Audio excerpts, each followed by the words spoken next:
Yeset Uktishbaev, another participant of May Day events, was sentenced to 5 days in jail on Wednesday.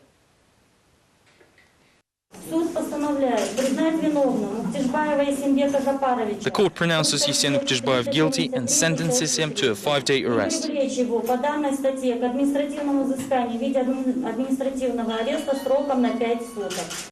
The prosecutor, though, asked for 15 days. In addition, several participants of the May Day action were issued fines and warnings. On May 1st, representatives of the civil society attempted to march through the Almaty streets, but the police forces next to the office of the party Alga managed to block the people for half of the day, resulting in the arrest of 3 activists at the site. The persecution continued on the following days. Yermek Narambayev, the leader of the movement Arman, is already serving his 10 days in jail sentence. Nevertheless, Yeset Uktishbaev's companions do not agree with the court's decision and intend to appeal it in the nearest future. We will appeal it everywhere, including the UN Committee on Human Rights if necessary. While most MPs are busy lobbying bills of the national leaders, one particular deputy, Nurtai Sabelyanov, is suing the people who elected him, demanding $35,000 in compensations for moral damages. Last year, Jasalash and Ayagus local newspapers published articles on behalf of the residents of the village Tarbagatai who expressed their discontent with the work of the deputy. In particular, the official is accused of failing to fulfill his promises on repairing local roads and supplying drinking water. During the last election campaign, 75% of village residents voted for Sabelyanov, hoping he would solve all problems of the village. Now the deputy is suing the villagers, asking for a compensation of $35,000 for moral damages. The defendants are sure that the prosecutors and the courts will side with Sabelyanov. In fact, we're still drinking bad water primarily used for cows. Our roads are still unusable too. People who worked in the installation of the water supply system, which is still idle, were not paid as well. Internal Affairs Minister of Kazakhstan expects to re-establish the collaboration with colleagues from Kyrgyzstan on the case of the murder of journalist Gennady Pavlyuk. This will be possible after the stabilization of the situation in Bishkek. In January 2010, Internal Affairs Ministries of Kyrgyzstan and Kazakhstan agreed to conduct a joint investigation of the murder of Gennady Pavlyuk. Law enforcement authorities of Kazakhstan have already established a number of citizens of the neighboring country involved in the crime. Likewise, an investigation task team has been formed in Kyrgyzstan, consisting of personnel of the Internal Affairs Ministry and Prosecutor General's office. However, due to the recent unrest in Kyrgyzstan, the investigation slowed down, even though half a year had already passed after Gennady Pavlyuk's death. We will definitely continue our work with the Kyrgyz law enforcement authorities for the objective and efficient investigation of the case, but only after the situation in Kyrgyzstan becomes stable.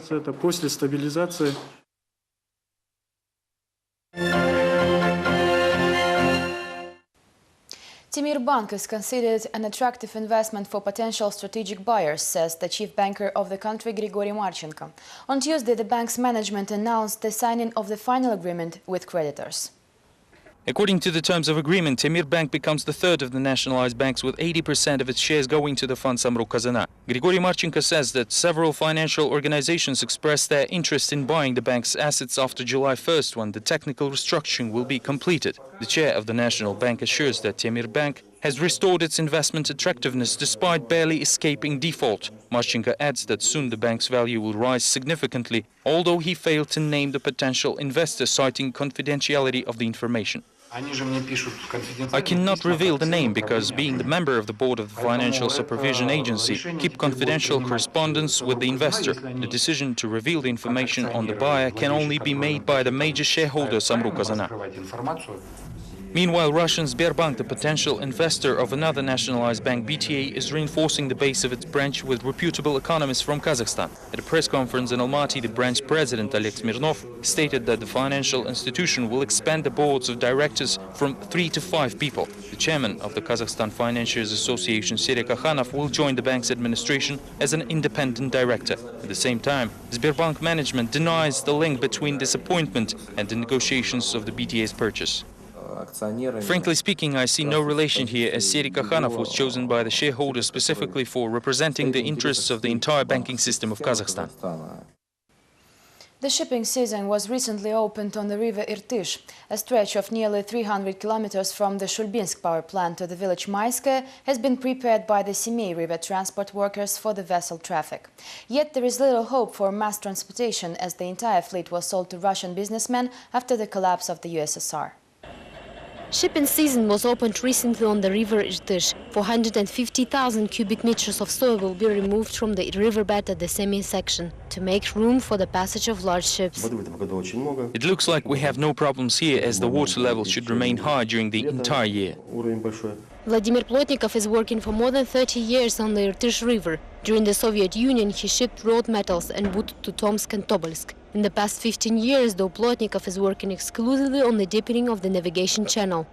There was no work in Kazakhstan because the state didn't manage to maintain the steamship line in time. Thus, ships were bought by private companies from Russia.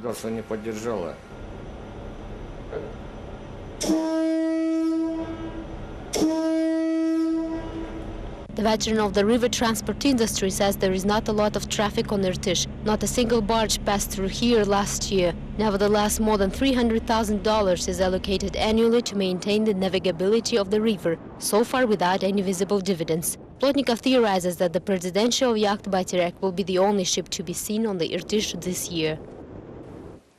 We continue to cover the development of a scandal in Ust-Kamenogorsk, where a Second World War veteran cannot return his medal books from a museum which borrowed the documents for an exhibit stand. On May 5th, the pensioner's daughter had to literally storm the office of the local Department of Culture to find some answers. 2 weeks ago, officials promised World War veteran Alexei Boyko to return his medal books, which he gave for a single exhibition to a local museum and never saw back. Unfortunately, the documents have been already registered as museum exhibits, thus becoming the property of the state. We have consulted with the ministry and they recommend us not returning the documents.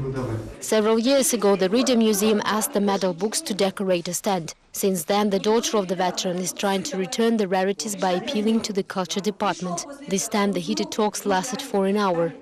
A disabled war veteran would have never given away his rewards. It just looks like you deprived him of them. But why?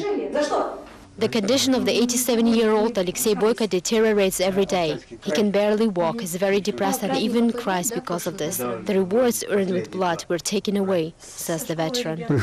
I came there to explain the situation, but they refused to talk. Then I became ill and sent my granddaughter, but she was dismissed as well. The family of the veteran is in despair. The veteran's daughter Zinaida now threatens public protests. We're going to take part in the victory parade on May 9th in a wheelchair holding banners. Then we're going to appeal not only to the president of our country but also to the leader of Russia.